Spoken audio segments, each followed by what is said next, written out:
So my name is Georgia Kelly. I am from Randallstown and I did lower sixth and I didn't like it, and I then left to come here to do business course as I felt it would develop my options in the future a little bit more than they would have in school.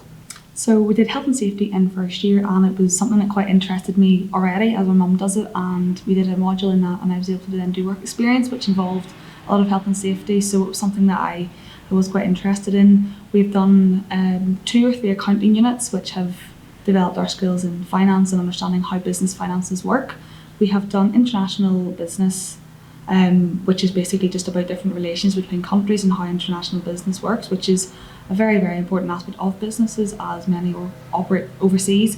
And we have done multiple marketing units, especially online marketing, which is obviously very important as a lot of businesses market online.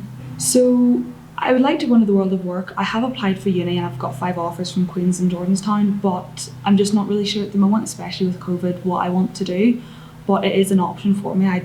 Whenever I first came here, I wasn't even sure if I could go to uni because school had always told me that I couldn't go unless I went and did my A-levels, but that's not the truth. I've got more offers from uni now than I would have done in school. But I think I'll go into the world of work, and since I have done business, I have a very good understanding of how a business operates, and I think that will be very beneficial in my career.